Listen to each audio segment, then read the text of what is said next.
कि शिवरात्रि के दिन, वो भी श्रावण की शिवरात्रि के दिन, आप और हम सब अपने घरों में बैठकर भगवान की कथा का लाभ ले रहे हैं।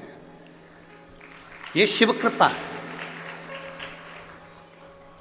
24,000 श्लोक का ये अपार समुद्र है शिव महापुराण।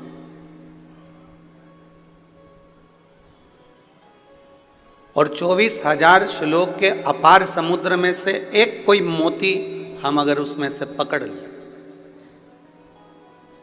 मात्र एक मोती, अगर हम 24,000 श्लोक में से मात्र एक मोती भी अगर पकड़ लें तो शायद हमारी जिंदगी सार्थक हो जाए, हमारा जीवन सार्थक हो जाए। पहले तो आप जितने बैठे हो ना, अपने घर जाके नजर उतरवा लेना, कहीं कोई ना कोई पुण्य गजब का किया होगा जो सावन की शिवरात्रि के दिन आप और हम सब बैठकर कथा का रसपान कर रहे हैं। सहज नहीं है शिव पुराण, सरल नहीं है देवादिदेव महादेव की कथा। कितना सुंदर भगवान शंकर से माता सती ने कुछ प्रश्न किए हैं और कहते हैं कि अमरनाथ की गुफा में माता पार्वती जी ने भगवान शंकर से प्रश्न किए थे। सौराष्ट्र की पवित्र भूमि पर भगवान महेश से माता उमा ने प्रश्न किए थे। और कहते हैं काशी के अंतर्गत, काशी की पवित्र भूमि पर माता सती ने बारंबार भगवान शंकर से प्रश्न किए। कई प्रश्न माता सती भगवान देवादिदेव महादेव से करती हैं, कई प्रश्न। और उसी में एक प्रश्न माता सती ने भगवान शंकर से किया है। और वो प्रश्न, ये जितने शिव भक्त यहाँ बैठे हुए हैं और जितने आस्था चैनल के माध्यम से और फेसबुक यूट्यूब के माध्यम से अपने घरों में बैठकर श्रवण कर रहे हैं, उनको भी इस प्रश्न का उत्तर ज्ञात होना चाहिए। सती मैया ने एक प्रश्न, बड़ा एक भारी प्रश्न माता सती ने भगवान देवादिदेव महादेव से करा।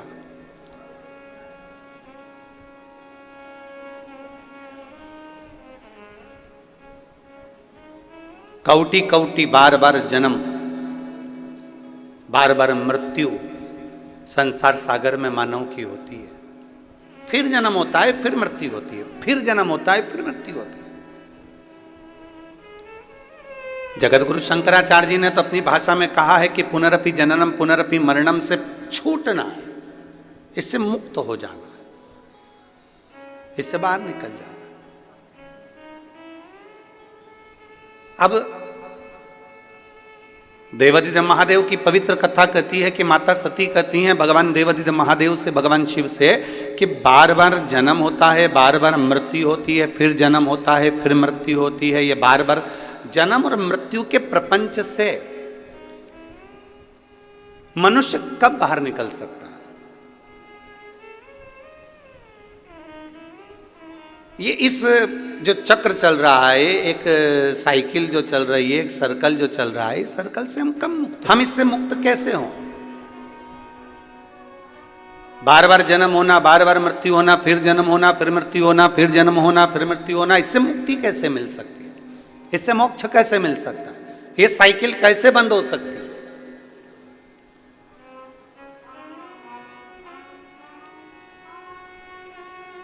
कैसे मुक्त हुआ जाए? हम और आप जब संसार में जन्म लेते हैं तो जन्म लेने के बाद में अपना कर्म पूरा कर कर फिर चले जाते हैं। अब हमको नहीं मालूम कि हम आएंगे कि नहीं आएंगे।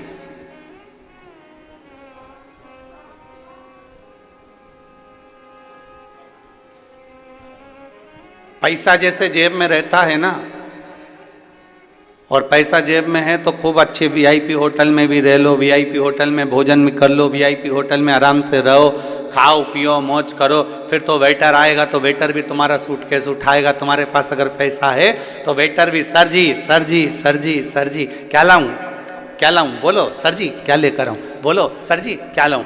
वेटर भी आपकी हाल हजूर करेगा। और जैसे ही जेब में से पैसा गया,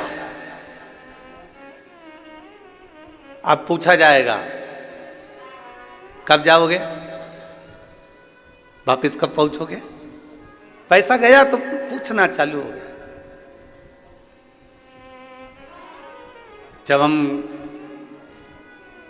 कल भिलाई से निकले तो हम हाले कोसा गए, और हाले कोसा में दिनेश जी साहू जी के यहाँ जब गए तो वहाँ एक व्यक्ति ने, एक लड़के ने प्रश्न किया, वो इन्हीं के परिवार का था, कि गुरुदेव पहले के समय में लोग तीर्थ करने जाते थे तो इतना सारा बर्तन, भांडा, चावल, दाल सब बांध कर लेकर जाते थे, दान वगैरह, और फिर वहां पर जाकर अपना अपना भोजन बनाते, लकड़ी जलाते, भोजन बनाते, फिर तीर्थ करते थे।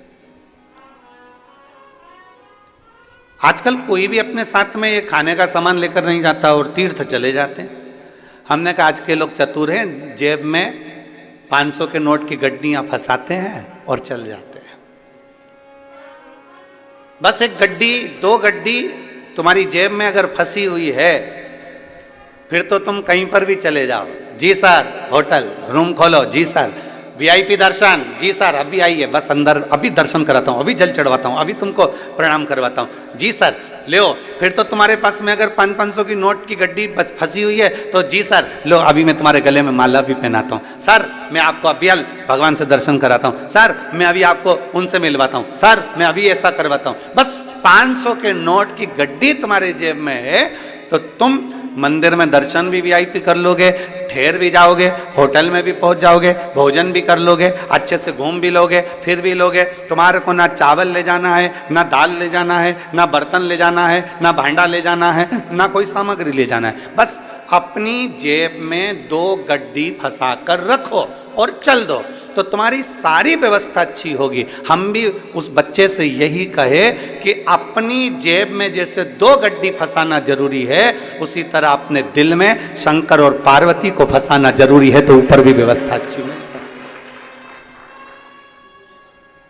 अगर ये 2 आपके हृदय में फंस गए, ये 2 आपके दिल में आ गए, तो फिर आपकी व्यवस्था ऊपर भी अच्छी है। नीचे तो नीचे जाने दो, ऊपर भी व्यवस्था। जिसको श्रवण कर मेरे भीतर का संशय चले जाए, ऐसी कथा मेरे जीवन को श्रवण करा दीजिए।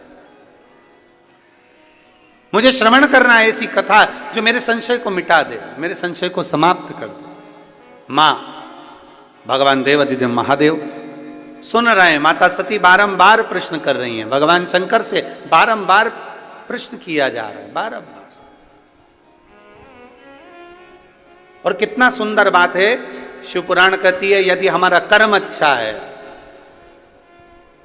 यदि हमने श्रेष्ठ कर्म करा है, तो हमको भगवान को ढूंढने की जरूरत नहीं पड़ती, बाबा देवाधिदेव महादेव हमको ढूंढता है।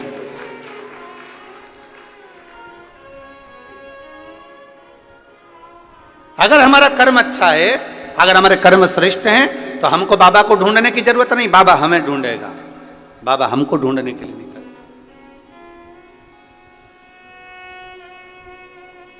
कर्म अच्छा करिए।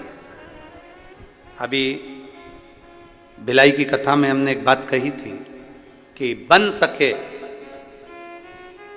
सके जिस बच्चे को एजुकेशन की जरूरत है, अच्छी पढ़ाई की जरूरत है, और बच्चा अच्छा पढ़ना चाहता है, तो उस बच्चे को अच्छी पढ़ाई कराइए। किसी को चिकित्सा की जरूरत है और बहुत बीमार व्यक्ति है और उसको चिकित्सा की जरूरत है, तो उसको अच्छी चिकित्सा कराइए। किसी को एजुकेशन चाहिए, उसको एजुकेशन दिलाया जाए, किसी को चिकित्सा चाहिए, उसको चिकित्सा दिलाई जाए, जिससे वो अच्छे से अपने जीवन को आनंद पूर्वक जी सके, वो आगे बढ़ सके।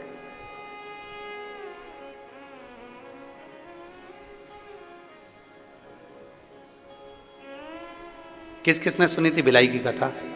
हाथ उठाओ जरा। सभी ने सुनी है? रख लो रख लो रख लो।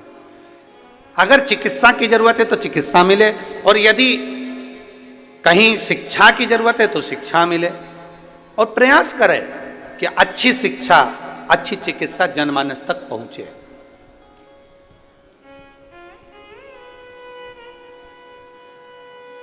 सती मैया कह रही है कि मेरे भीतर का संशय मिटा दीजिए। कर्म अच्छा है तो आपको परमात्मा को ढूंढने की जरूरत नहीं, परमात्मा आपको ढूंढेगा। और अगर कर्म बेकार है, समय की अवस्था धीरे धीरे धीरे धीरे आती जाती है और मालूम पड़ जाता है कि हमारा आने वाला समय कैसा है। बचपन में कुछ अच्छा करा है तो जवानी में प्राप्त होता है, और जवानी में कुछ अच्छा करा है तो अधेड़ी में प्राप्त होता है, और अधेड़ी में कुछ अच्छा करा है तो बुढ़ापे में प्राप्त होता है। और यदि हम पूर्व से ही केवल थोड़ा थोड़ा थोड़ा थोड़ा पाप कर्म हमारा इकट्ठा होता गया तो बुढ़ापे में यह मत सोचना कि बहू 2 रोटी दे देगी, बुढ़ापे में यह मत सोचना कि परिवार के लोग जी हजूरी कर लेंगे। अगर बुढ़ापा आते आते अपने ही अपने को ताना दे रहे हैं, बुढ़ापा आते आते अपने ही अपने को गाली दे रहे हैं, बुढ़ापा आते आते अपने ही अपनों को अपशब्द कर रहे हैं, तो फिर यह मान कर चलना कि हमने पूर्व का कर्म थोड़ा श्रेष्ठ नहीं कर पाए, इसलिए आज हमको सुनना भी पड़ रहा है और सहना। अपने कर्म थोड़े श्रेष्ठ करें, जितना बन सके श्रेष्ठता का कर्म थोड़ा थोड़ा करते चलिए, थोड़ा थोड़ा बहुत है। ये मेरी जीजियां बैठी हैं ना, इनको ज्यादा पैसा नहीं मिलता है, ये तो थोड़ा बहुत मायके गई, पापा ने दे दिया, माँ ने दे दिया, बाबूजी ने दे दिया, महतारी ने दे दिया, थोड़ा थोड़ा इकट्ठा करती है। बच्चों का मिलता है वो इकट्ठा कर लेती है, थोड़ा सा पति देवता दे देते हैं वो इकट्ठा कर लेती है, थोड़ा कहीं कोई मेहमान पावना आ गया, कहीं से धन आ गया तो वो इकट्ठा कर ले। जो नौकरी करती है उनका नहीं कर रहे हम, जो सर्विस कर रहे हैं उनका हम नहीं कर रहे, हम तो जो घर की दीदियां हैं, घर की हमारी बहनें, हमारी जीजियां हैं, हम उनका करें थोड़ा थोड़ा थोड़ा थोड़ा 50, 100, 500, 200, 25, 50, 100, 500, 200 इकट्ठा कर लेती। किसके लिए इकट्ठा कराएंगे? बोलो बोलो जरा जीजियों, बोलो जरा जम के। खुद के लिए बोलो जम के? नहीं। किसके लिए इकट्ठा करा? ये पैसा इकट्ठा करा जब बच्चों को जरूरत पड़े तो मैं निकाल कर दे सकूं, और पति को जरूरत पड़े तो मैं निकाल कर दे सकूं, ये उस समय के लिए, खुद के लिए नहीं।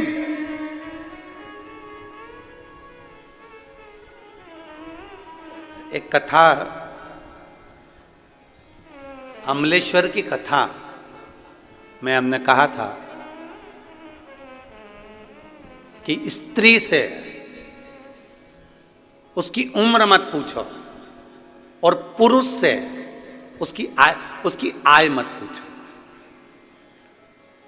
स्त्री से उम्र मत पूछो और पुरुष से, जम के बोलो जरा, आय मत पूछो। क्यों? स्त्री से उम्र इसलिए नहीं पूछिए क्योंकि स्त्री अपने लिए नहीं जीती, एक नारी जब भी जीती है अपने परिवार के लिए जीती है, इसलिए नारी से उसकी उम्र नहीं पूछी जाती, उसकी उम्र नहीं पूछते कि तू कितने साल की है।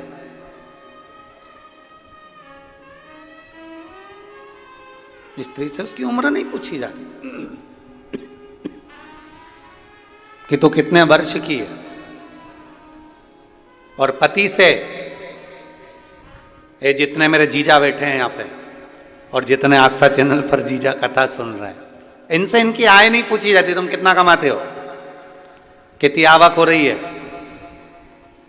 कितने की फसल गई, कितना आया, नौकरी करते हो, सर्विस करते हो, कितना मिलता है, कितना कटता है और कितना मिलता है, इनसे नहीं पूछा जाता। स्त्री से उम्र मत पूछो और पति से उसकी आय मत पूछो, क्योंकि घर का पिता, घर का पुरुष जब भी कमाता है अपने लिए नहीं कमाता, वो अपने परिवार के लिए कमाता है, वो अपने लिए नहीं कमाता।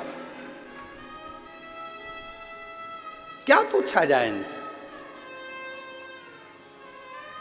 एक नारी का पूरा जीवन, एक स्त्री का पूरा जीवन अपने परिवार के लिए लग जाता है, पूरा जीवन।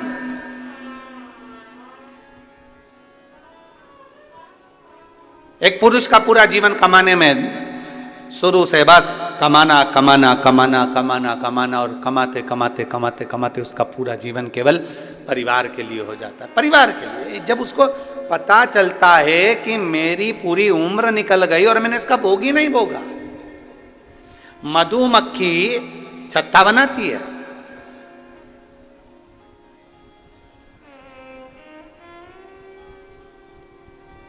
वो तो अच्छा है, ये यहाँ पे मधुमक्खी का छत्ता नहीं है।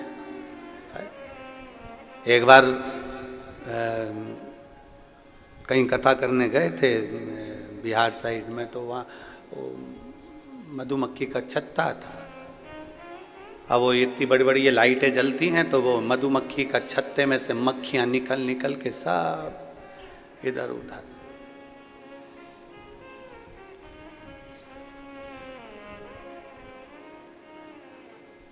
छत्तीसगढ़ सरकार को और छत्तीसगढ़ की प्रशासन को, दोनों को धन्यवाद है, बहुत बहुत साधुवाद, बहुत बहुत साधुवाद।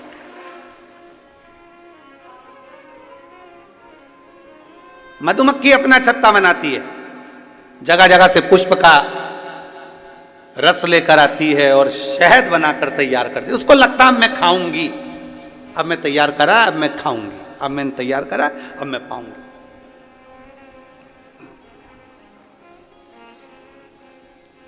फिर सोचती है वो, अब मैं खाऊंगी। जीवन बहुत विचित्र है।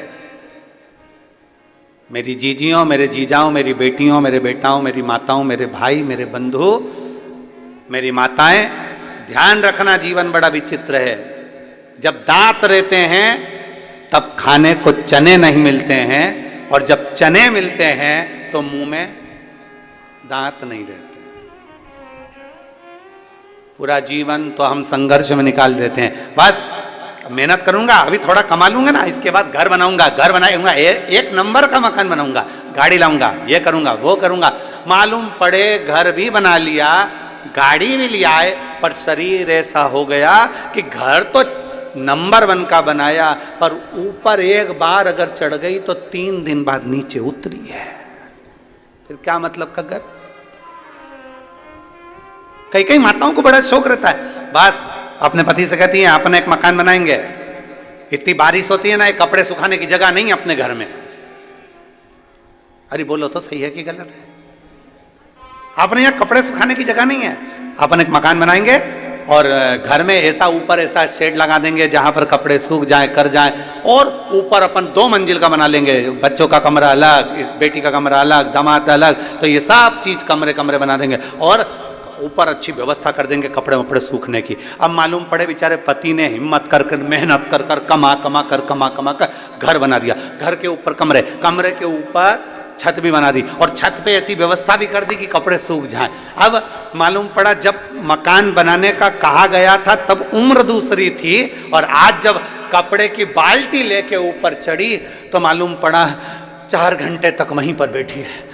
भगवान भोलेनाथ, शंभुनाथ, त्रिकालदर्शी, कैलाशी, अविनाशी, इतने में नीचे आवाज पहुंची बहू के पास में, मम्मी क्या हो गया?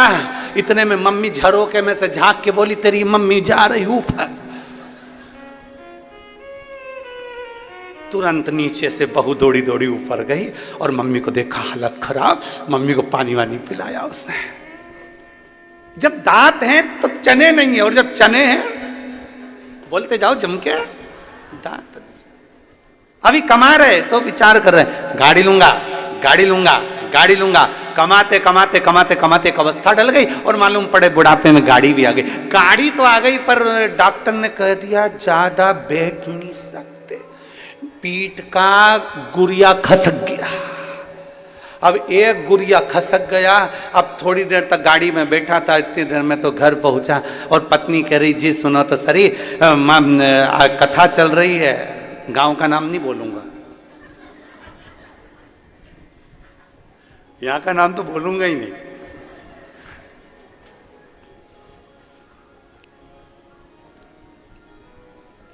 वो तो बहुत समझदार हो तुम, वैसे समझ जाओगे। कथा चल रही है, अच्छा जाना है, अच्छा, पर मैं ज्यादा गाड़ी में नहीं बैठ सकता, मेरे गुरिया खसका है। कमाते कमाते जिंदगी निकल गई। अब गाड़ी में घूमने का शौक लगा, गाड़ी चलाने का शौक लगा, गाड़ी में जाने का शौक लगा तो मालूम पड़े गाड़ी नहीं चला सकते, गाड़ी में बैठ नहीं सकते। मकान बनाने का शौक लगा, मकान तो बड़ा बन गया पर मकान में ऊपर चढ़ने का, आप सब यहाँ बैठे हो, तुम्हारा अगर 2 मंजिल का मकान होगा ना, तुम गारंटी है हफ्ते 2 हफ्ते या महीने 2 महीने 4 महीने में एक आध बार ऊपर जाते हो गए। और हम तो निवेदन करें इतनी जल्दी जाओ भी मत, क्या करोगे, एक हाथ बार का चले तो गए ऊपर, इतना धूल इतना पानी इतना फैला रहा, देखा दूसरी बार मन में सोचा कब तक करूं मैं, तो मेरे से तो बन ही नहीं, और नीचे चली गई हो, फिर नहीं आई ऊपर, फिर नहीं जा। दांत थे तब चने नहीं, कमाते कमाते कमाते कमाते कमाते कमाते जीवन निकल गया। और फिर भी बच्चों ने कहा तुमने हमारे लिए किया क्या, फिर भी कह रहे हैं तुमने हमारे लिए किया क्या। अरे एक मां अपनी पूरी उम्र तुम्हारे ऊपर निछावर कर देती है, और एक बाप पूरी उम्र कमाते कमाते कमाते कमाते अपनी पूरी जिंदगी तुम्हारे ऊपर पूरी कमाई हुई धन दौलत तुम पे निछावर कर देती है।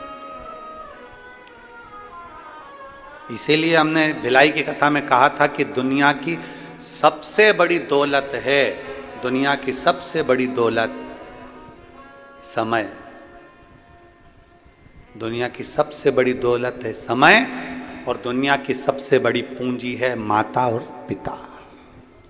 समय, माता पिता, इसका आदर करो, समय की कीमत को समझिए, समय के अनुभव का आनंद लीजिए, समय को समझने का प्रयास करो। आज जो समय है कल नहीं रहेगा, जो कल है वो परसों।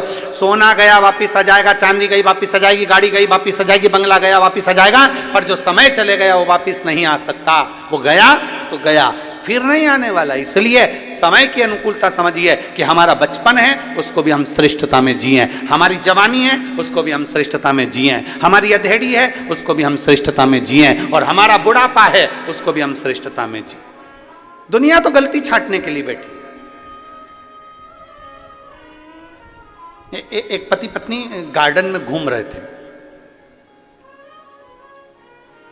बगीचे में दोनों घूम रहे हैं, पति और पत्नी दोनों। घूमते घूमते देखा कि सामने से कुत्ता आ गया। पत्नी घबरा गई, सामने से कुत्ता, पत्नी घबराई, थोड़ा पीछे हटी, कुत्ता और आगे बढ़ा, पत्नी और पीछे हटी, कुत्ता और आगे बढ़ा, पत्नी और पीछे हटी। पति को लगा ये कुत्ता मेरी पत्नी को काट खाएगा, कल बच्चों को स्कूल भेजना है, टिफिन कौन बनाएगा, कौन बनाएगा, मेरे को दुकान जाना है, मेरा भोजन कौन बनाएगा, करूं क्या। जैसे कुत्ता जम के लपका, पति ने पत्नी को गोदी में उठा लिया, जो गोदी में उठाया कुत्ता भाग गया। कुत्ता भागा, पत्नी नीचे उतरी, उतरते सी चिल्ला के बोली तुम में अकल है थोड़ी बहुत भी, तुम में लक्षण है थोड़ा बहुत भी। पति ने कहा क्या हो गया, दुनिया के लोग कुत्ते को भगाने के लिए पत्थर उठाते, तुमने मुझे उठा लिया। अब पति हाथ जोड़ के बोला मैंने तेरे को मारने के लिए कुत्ते को नहीं उठाया था, मैंने तो इसलिए उठाया था कि तुझे कुत्ता नहीं काट का, मेरे पाँव में काट लेगा चल जाएगा, पर तुझे काटेगा तो मुझे अच्छा नहीं लगेगा। पर समझ है ना व्यक्ति की, क्या समझेगा। आप किसी को कितना भी समझाने का प्रयास कर लो, उसकी बुद्धि उसके विवेक उसके आनंद के साथ जितना समझ सकता है उतना ही समझेगा, उतना ही, उससे ज्यादा वो नहीं समझ सकता।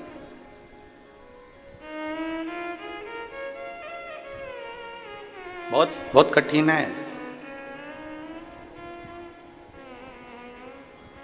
महाराज। ज्ञानी को समझाया जा सकता है, समझा सकते, अज्ञानी को समझाया जा सकता है।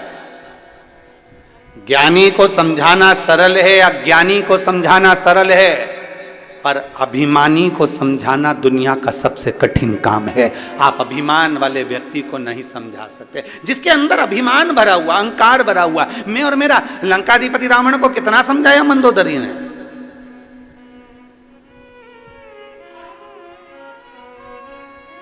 लंकाधिपति रावण को विभीषण ने समझाया मंदोदरी ने समझाया, स्वामी सीता जी को लौटा रहिए, स्वामी सीता जी को लौटा दीजिए, पर अभिमान भरा हुआ था भीतर, मैं और मेरा, मैं 10 आनंद, 10 ग्रीवा, हजारों हाथ, क्या समझती है मंदोदरी तुम मुझको? मंदोदरी बार बार समझाती है, नाथ तुम भले 1000 हाथ हो, तुम्हारे भले तुम्हारे 10 मुख हो, पर एक स्त्री पर स्त्री पर तुम्हारी जो दृष्टि पड़ी है ये पूरे कुल को डुबो देगी। कहते हैं पराया धन और पराई स्त्री पूरे जीवन को बर्बाद कर देती है, पूरे जीवन को बर्बाद कर देती है। पराया धन और पराई स्त्री पूरे जीवन को बर्बाद कर देती है। कितना सुंदर वर्णन आया है। एक संत, एक भगवान का भक्त निकल कर जा रहा था, उसके साथ उसकी पत्नी थी, बड़े प्रेमी जीव थे, भगवान के विरल भक्ति में रमने वाले। जा भगवान शंकर का गुणगान करते करते जा रहे हैं, नमः शिवाय, ओम नमः शिवाय, लकड़ी बेचकर अपना जीवन यापन करते थे। अब आज दोनों पति पत्नी जैसे ही जाने लगे, पार्वती जी ने शिव जी से कहा, बाबा, ए भोले बाबा। शंकर जी बोले, हाँ गौरा बोलो क्या बात है। पार्वती जी बोल रही हैं, बाबा ये दोनों पति पत्नी आप और हमको भजते रहते हैं, दिन भर शिव शिव शिव शिव जपते रहते हैं। ये पति पत्नी दोनों दिन रात शंकर का नाम लेते हैं। बाबा बहुत तकलीफ में, आप कृपा कर दो ना, इनको थोड़ा बहुत धन दे दीजिए ना, आपके कुबेर के खजाने में से, कुबेर के भंडार में से थोड़ा सा धन इनको दे दो। शंकर भगवान पार्वती जी से बोले, पार्वती मैं दे तो दूंगा, पर इनके भाग्य में अभी धन श्रेष्ठ नहीं है, इनके भाग्य में भी धन श्रेष्ठ नहीं है।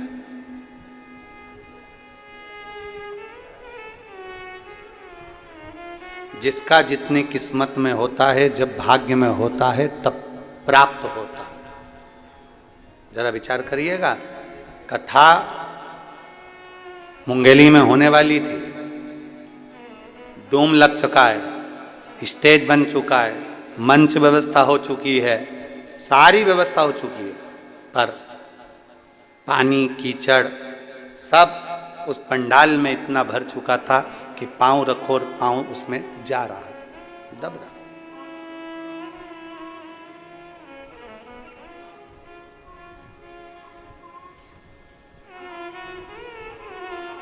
ऐसा नहीं है कि प्रशासन नहीं चाहता कि कार्यक्रम नहीं हो, अपने क्षेत्र में कार्यक्रम हो, ये तो प्रशासन भी चाहता है।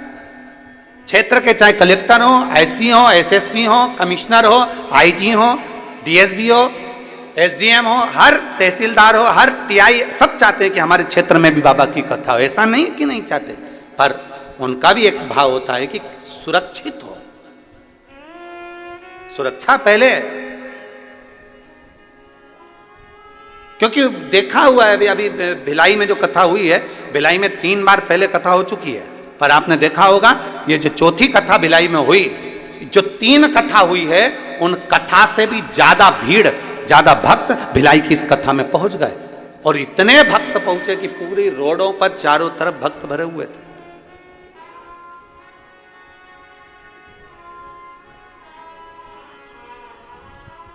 अब कथा होना थी उंगली के अंतर्गत, कथा कहीं हो सकता है कि आप आए नहीं और सुबह हो गई, मेरी पूजा की थाली धरी की धरी रह गई।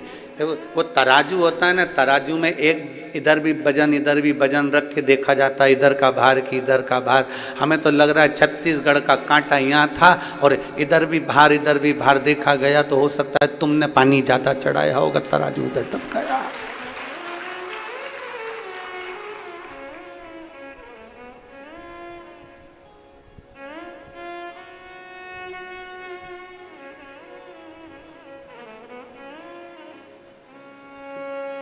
जैसे कथा यहाँ हो रही है वैसी की वैसी वहाँ पर भी प्रशासन ने उनसे कहा कि देखो आप चाहो तो एक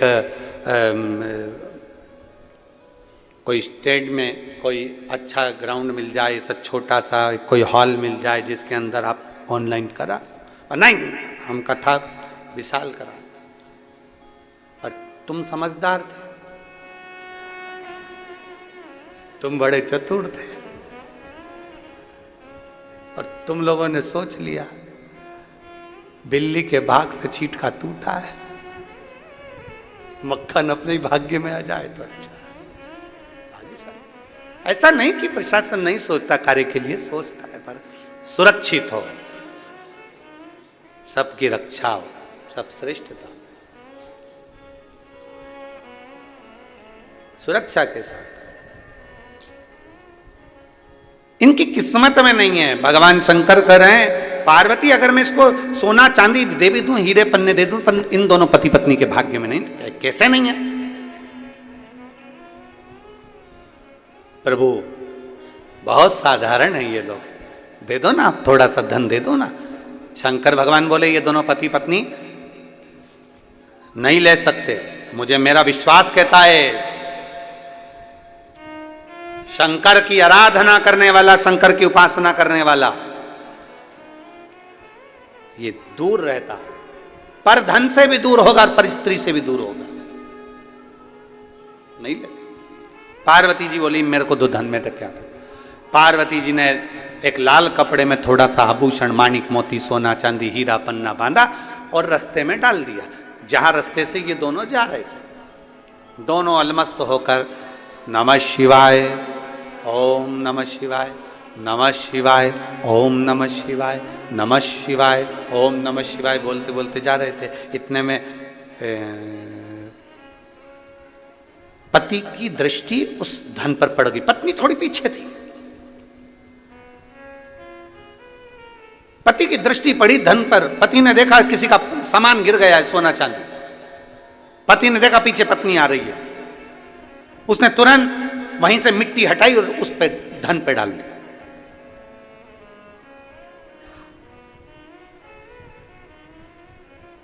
पत्नी ने पूछा आते से ही क्या कर रहे हो?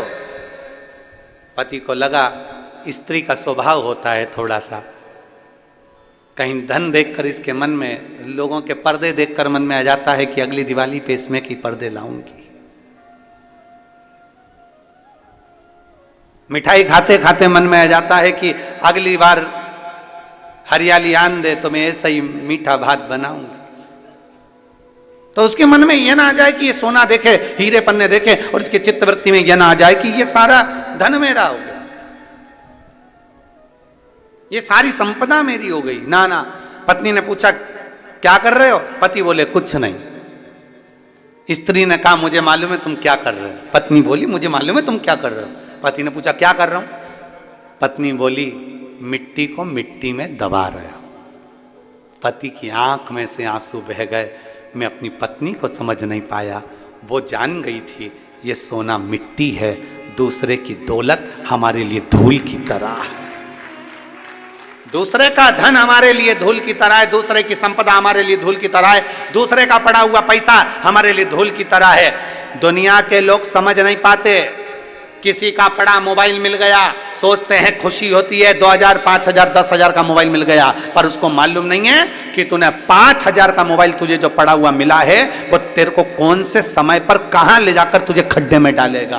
किसी का पड़ा हुआ सोना मिल गया, चांदी मिल गई, कुछ सामान मिल गया, हम खुश हो जाते हैं। किसी का बैग मिल गया, किसी का चेन मिल गई, किसी का मंगलसूत्र मिल गया, किसी का सामान मिल गया, पर वो ये समझ नहीं पाते कि ये सोना हमें किस गर्त तक लेकर जा सकता है, किस गर्त तक लेकर जा सकता है।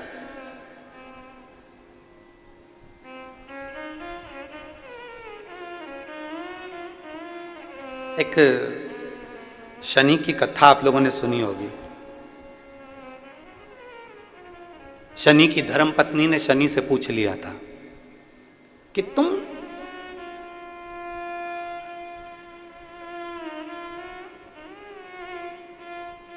किसको बर्बाद करते हो? शनि कहते हैं बुरे कर्म वाले।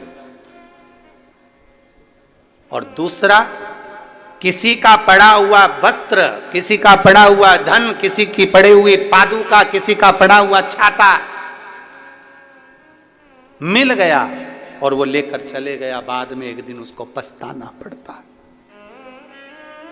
पत्नी कह रही मैं जानती हूं ये मिट्टी को मिट्टी में डाल रहा है, पति की आंख से आंसू बहने लगे। गजब, पहचान गई तू? हाँ, तुझे मालूम है? हाँ, मैं जानती हूँ, सोना है इसमें, हीरे हैं इसमें, रतन है, माणिक है, इसमें असरफियां है सोने की। तुम मिट्टी को मिट्टी में दबा रहे, मिट्टी को मिट्टी। पति और पत्नी दोनों चल दिए दबा कर, ना जाने किसका गिर गया होगा, वो लेकर जाएगा।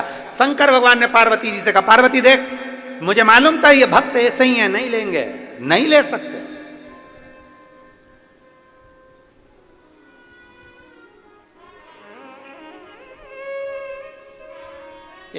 दो व्यक्ति होते हैं, एक का सामान चोरी चले गया और दूसरा होता है जिसने चोरी कर लिया। जिसका सामान चले गया वो 6 महीने में, 8 महीने में, 1 साल में वो वापिस चेन बनवा लेता है, वापिस मंगलसूत्र बनवा लेता है, भगवान इतना उसको दे देता है। पर जो चोट्टा होता है ना, वो परमानेंट चोट्टा होता है। वो इतनी बार चोरी कर लिया तो भी वो सेठ नहीं बन पाया, चोर की चोर ही रहा, चोर की चोर रहा। लाखों का सामान चुरा लिया तो भी चोट्टा की चोट्टा ही लिया।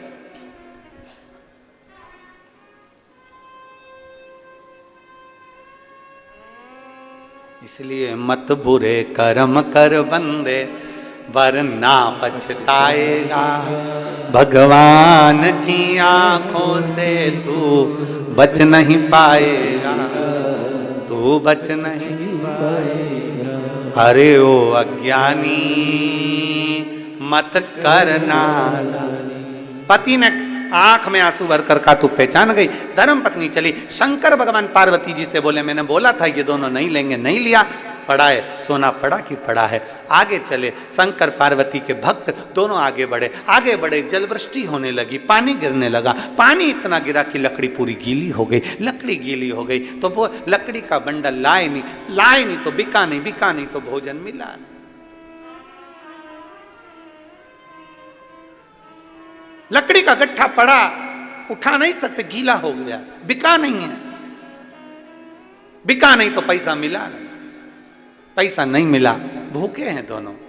आज पत्नी पति से बोली, आज शादी को 40 साल हो गए, पर 40 साल में आज पहली बार आप और हम दोनों भूखे सो रहे हैं, भूखे हैं।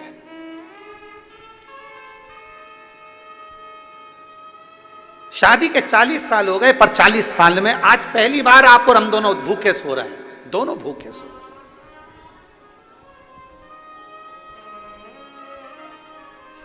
पति ने कहा, समझ में नहीं आ रहा ऐसा क्यों हुआ।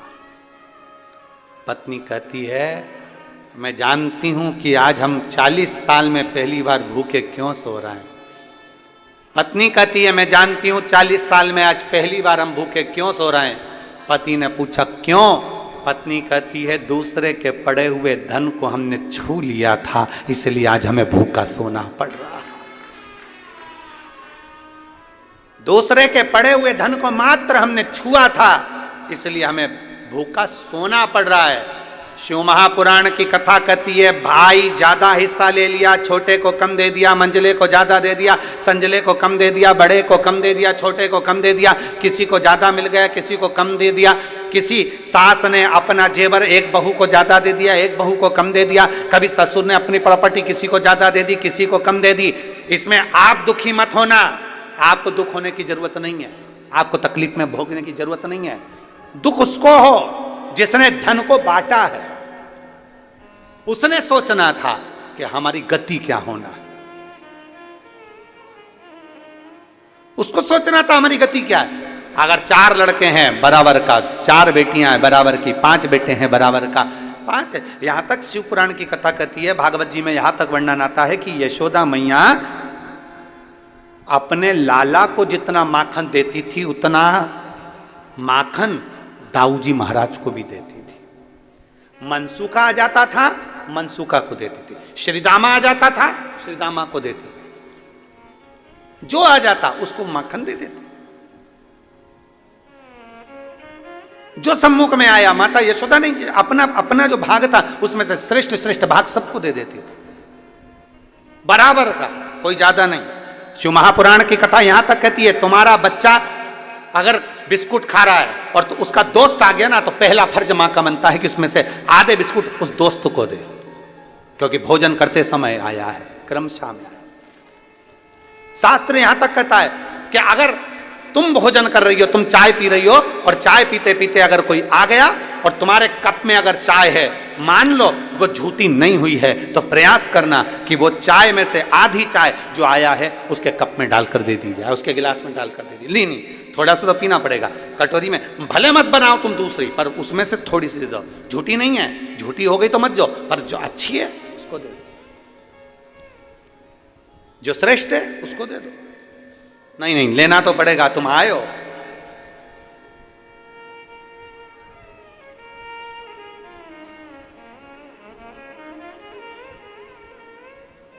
भोजन करते समय थाली में बाल आ जाए, भोजन करते समय एकदम खाते खाते गले में मिर्ची लग गई, हिचकी चलने लगे, भोजन करते समय एकदम ठसका लग गया, अटक गया भोजन, पानी अटक गया। रोज प्रतिदिन भोजन में थाली में बाल आ रहा है, प्रतिदिन ठसका लग रहा है, प्रतिदिन अगर तुम्हारे हिचकी आ रही है भोजन करते समय, प्रतिदिन आपके साथ में ये क्रम हो रहा है, तो समझ लेना कि तुम भोजन करते हो उस समय पर आपके घर का कोई पूर्वज, कोई भूखा या प्यासा जरूर रह गया है, जिसके कारण बस वो हमको भोजन के समय पर बहू को या बेटे को याद करता है। तो फिर करना क्या है, फिर क्या कर सकते?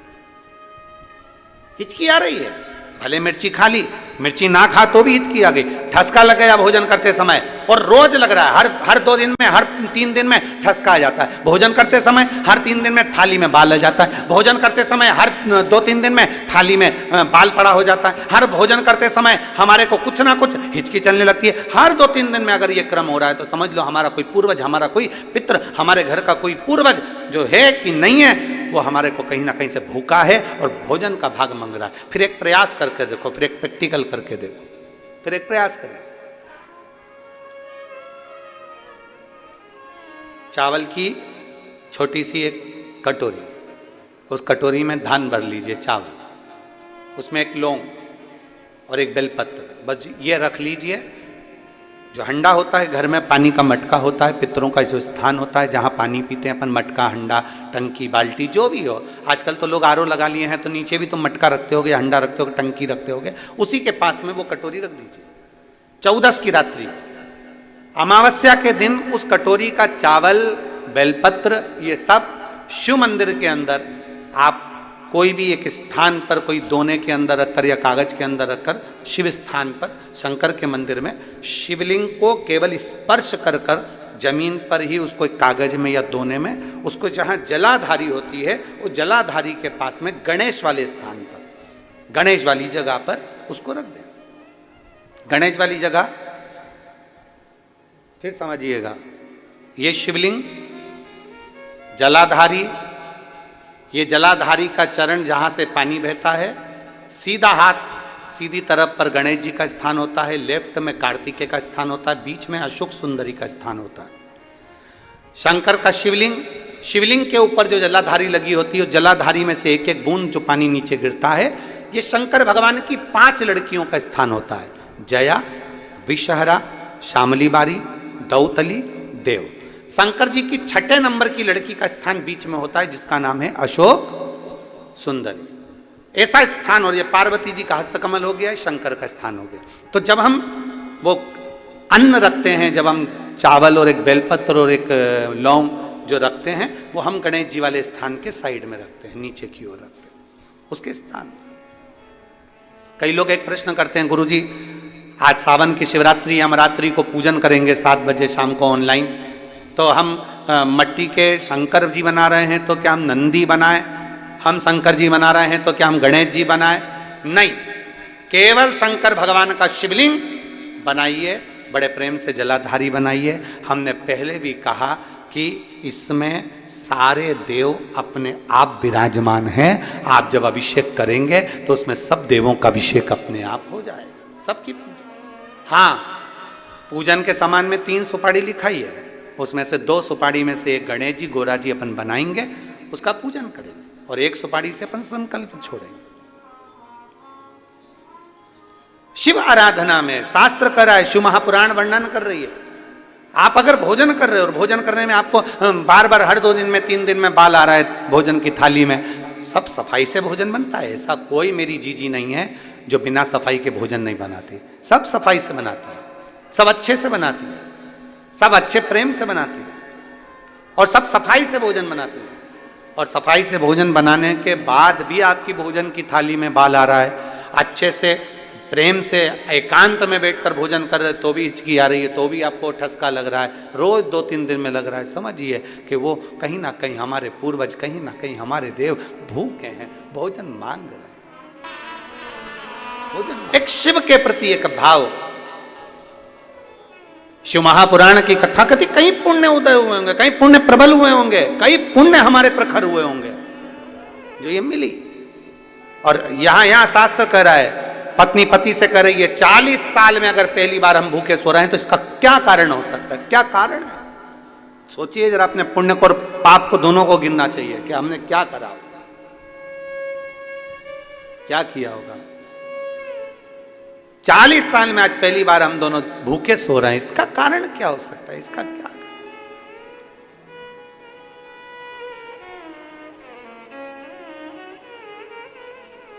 एक कारण है। क्या कारण हो सकता है?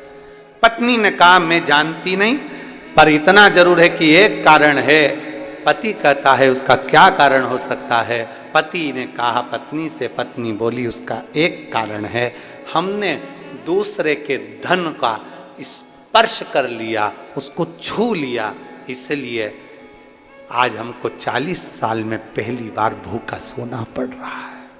40 साल में पहली।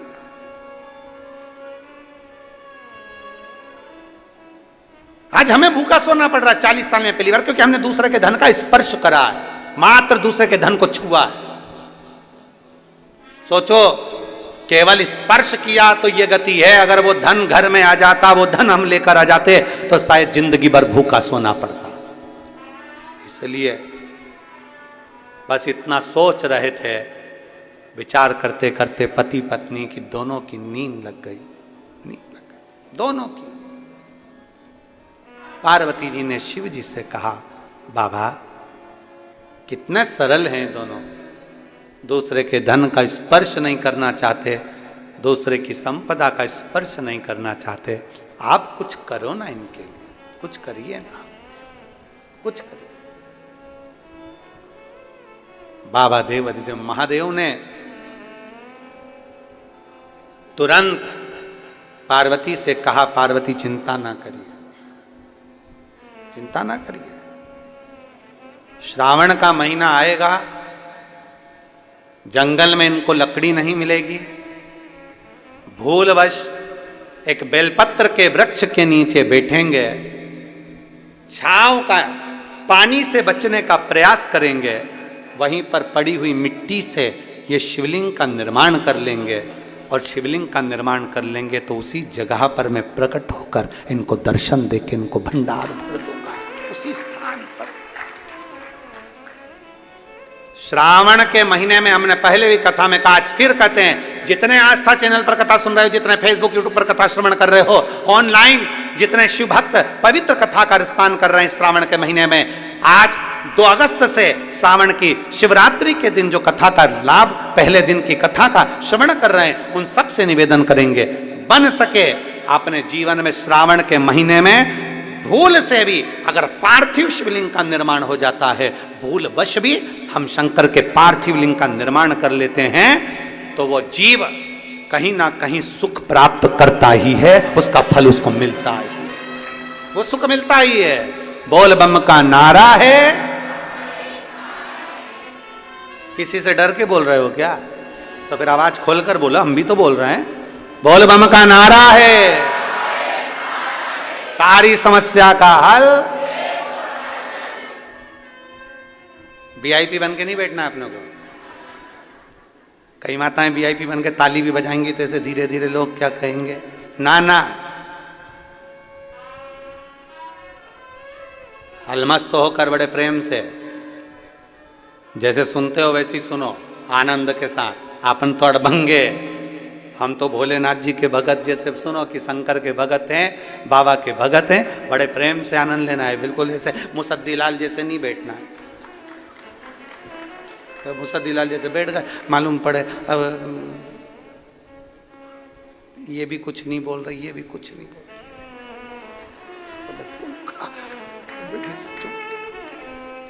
अब उसने धीरे से ताली बजाई तो तुमने भी ज्यादा तेज बजा दूंगी, लग गई तो। अरे ताली बजाने का भी पुण्य है हमारे यहाँ, इसलिए किसी मंदिर में ताली का पुण्य बताया नहीं गया, पर शंकर की कथा में और शिव पुराण में ताली का पुण्य है। शंकर के मंदिर में भी ताली का पुण्य है। वो माताओं का आता है ना, मुझे बाल में से वो जुआ निकाल और उसको ऐसा निपटा देती है। उसी तरह जब पाप कथा सुनते समय हमारा पाप हमारे सम्मुख में आता है, और जब हम शंकर के मंदिर में, शिवालय के सामने, शिव के सामने या शिव पुराण में जब ताली का नाद करते हैं, पाप छिन्न हो जाता है, मर जाता है। सब बोल बम का नारा है, सारी समस्या का हल।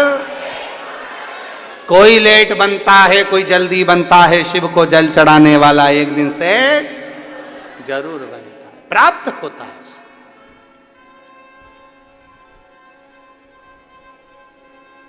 प्राप्त हो, हमने छू लिया इसलिए ये हो गया। भगवान कर रहे तो चिंता मत कर। पार्वती, सावन का महीना आएगा, ये दोनों लकड़ी लेने के लिए जाएंगे, लकड़ी के लिए रहेगी, पेड़ की छांव में जरूर को जाएंगे। ये सब भगवान लीला रचता है, अपन कुछ नहीं रच सकते।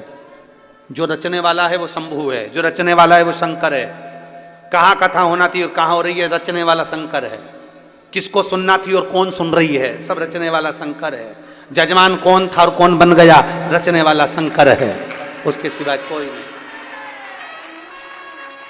सब शिव के हाथ में। वो कब डमरू बजाएगा, कैसा बजाएगा, कोई पता नहीं, पता नहीं चलता।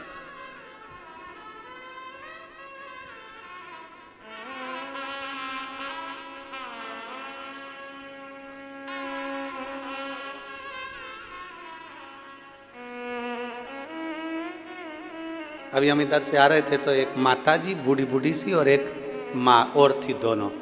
वो बूढ़ी माँ और वो माँ दूसरी माँ से करी थी, मेरे को चिमटी खोड़ना, मेरे को चिमटी खोड़। उसने पूछा क्यों? सपना लग रहा है, सपना लग रहा है, चिमटी खोड़, सपना लग रहा है। अरे भाई, शिव कृपा के बिना कुछ भी संभव नहीं। शिव तत्व है। सावन का महीना आ गया, दोनों पति पत्नी संविदा लेने के लिए, लकड़ी लेने के लिए गए। अब लकड़ी लेने तो चले गए, पर जल वृष्टि इतनी, जो रचा था परमात्मा ने वो होकर रहता। भगवान जो रचता है वो होता है। तुम कितना भी सोच लो, आप कितना भी सोच लो कि आपके अनुसार हो जाए, नहीं हो सकता। फिर कहेंगे कितनी कितनी व्यवस्था वहां करी गई, सोचा कितना गया, कितना लोगों ने अपना अपना, कोई ने रिजर्वेशन कराया, कोई ने कुछ कराया, कोई ने व्यवस्था, सोचा अपना, कहां होता, अपने सोचे से नहीं।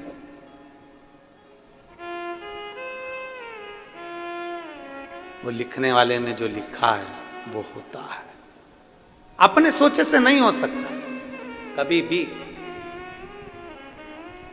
कभी नहीं। और प्रभु कृपा, उदारता, करुणा, दोनों पति पत्नी बेलपत्र के वृक्ष के नीचे जाकर, बरसते पानी में बहुत पानी गिर रहा था, उसके नीचे जाके खड़े हो, बेलपत्र वृक्ष के नीचे। हमने पहले भी कथा में कहा, भूल वश भी अगर बेलपत्र के वृक्ष के नीचे से व्यक्ति निकल कर चले जाता है तो उसका ना जाने कितना कितना अश्वमेध यज्ञ का फल उसे प्राप्त हो जाता है, ना जाने कितने अश्वमेध यज्ञ का फल उसे। अगर वो गया है बेलपत्र के नीचे, इसलिए आप लोगों से निवेदन है, वृक्ष जरूर लगाओ। प्रकृति को, पृथ्वी को हरा भरा करना है आपको और हमको। और सावन महीने में प्रयास करो कि एक वृक्ष बेलपत्री का जरूर लगाया जाए। करोगे प्रयास? पक्का करना चाहिए। सावन महीने में एक वृक्ष बेलपत्री का जरूर लगाओ और उस वृक्ष की देख रेख भी करो जिससे वो वृक्ष बड़ा हो जाए। ऐसा वृक्ष मत लगाना कि तुमने लगाया और 4 दिन बाद बकरी खा जाए।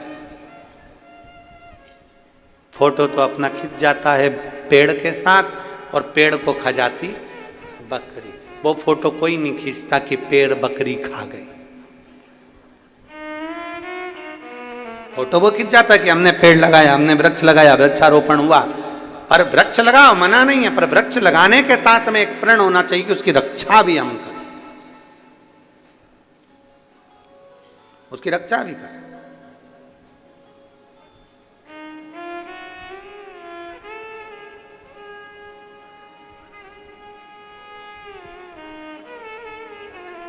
पर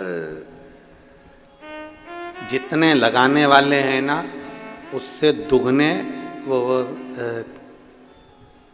अभी गुरु पूर्णिमा की कथा थी सीहोर में, तो वहाँ एक मुंबई की एक दीदी आई थी। वो जोड़ा दोनों पति पत्नी का, वो हर कथा में यजमान बनते हैं। वो आगे बैठे हुए थे और जमीन पे बैठ के वो श्री शिवाय नमस्तुभ्यम बोलते हैं। अपने टीवी पे उसको देखा भी होगा।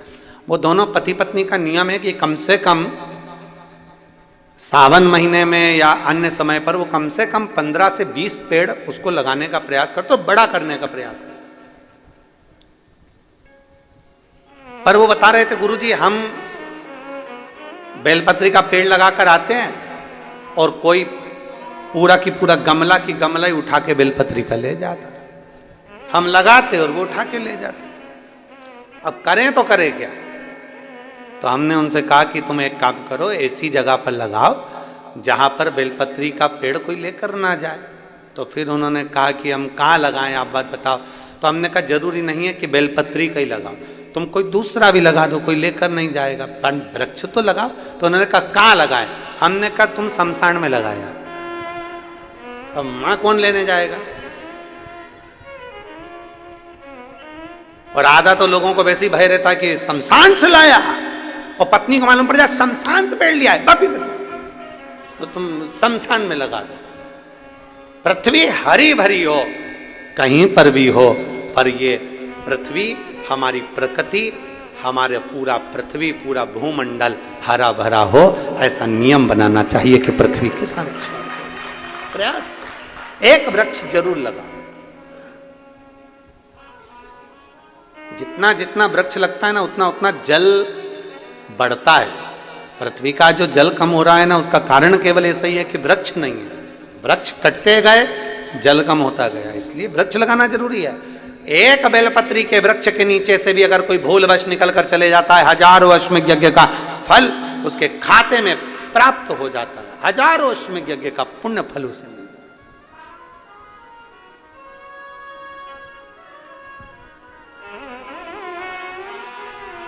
हमसे कई लोग कहते हैं गुरुजी कोई शिव भक्त बोल देता है तो उसकी वाणी प्रबल क्यों हो जाती है, प्रखर क्यों हो जाती है? क्यों? ये बेलपत्र होता है ना शंकर जी पे चढ़ा हुआ, इस बेलपत्र को जब आप खाते हैं, शंकर पर चढ़ा हुआ बेलपत्र जब आप खाते हैं, उदर में वो बेलपत्र जब जाता है, दुनिया के लोगों को लगता है कि हमने औषधि खाई है। पर लिंग पुराण, नर्मदा पुराण, ब्रह्मवैवर्त पुराण, स्कंद पुराण का काशी खंड और शिव महापुराण कहती है एक बेलपत्र जब हमारे उदर में जाती है तो ये मान कर चलें कि हमारे हृदय में पूरे समय शंकर का निवास रहता है और शिव हमारे साथ चलता है हर पल हर घड़ी हर क्षण। इस व्यासपीठ के पास में आते हैं तो हमारा सीहोर का कंकर और सीहोर का रुद्राक्ष दोनों साथ देवादिदेव महादेव के साथ में चलता है। उसकी आराधना, पूजन, अर्चना, स्मरण नित्य प्रति। और एक तो हमारी पोथी में रखा ही रहता है।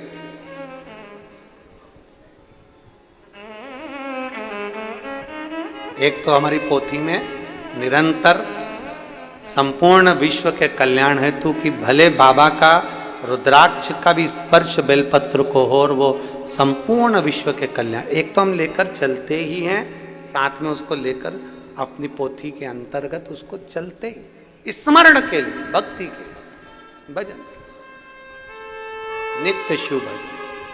नित्य श्रावण महीना है, संकल्प लो कि एक वृक्ष में भी लगाऊंगा, प्रयास करूंगा कि सावन के महीने में एक बेलपत्री का वृक्ष लगे। दोनों पति पत्नी बेलपत्र के वृक्ष के नीचे चले जाते हैं, बारिश हो रही है, भयंकर जल वृष्टि हो रही, दोनों वहां बैठ गए, भूमि पर बैठे पेड़ के नीचे। अब आदत रहती है, जो लोग फालतू बैठे रहे ना, थोड़ी देर तक फालतू बैठे रहे, तो वहां फूल पड़ा होगा तो उसकी पत्ती तोड़ तोड़ तोड़ तोड़ तोड़ तोड़ फेंका। फिर मन करा तो अपनी साड़ी में से ही एक रुआ निकाल के उसे फिर ही बैठे हो, क्या कर रहे हो? भिलाई की कथा में कहा था, भानु नाम का बच्चा धूल का शिवलिंग बना लेता है। सुनी थी कथा? भानु नाम के बच्चे ने मिट्टी का शिवलिंग बना लिया, उसका पुण्य उसके खाते में चला गया, पुण्य खाते में गया, केवल शिवलिंग बना, केवल। अब दोनों पति पत्नी शंकर के भक्त बैठे, बेलपत्र की छांव, मिट्टी में से, ढेले में से ऐसा बनाते बनाते शिवलिंग की आकृति बना ली। शिवलिंग की आकृति बन गई, और शिवलिंग की आकृति जब बन गई तो मन में दोनों पति पत्नी के भाव आया, ये शंकर हमने बना लिए, हमें स्मरण नहीं आया। बेलपत्री तोड़ी, शिव को समर्पित कर दी।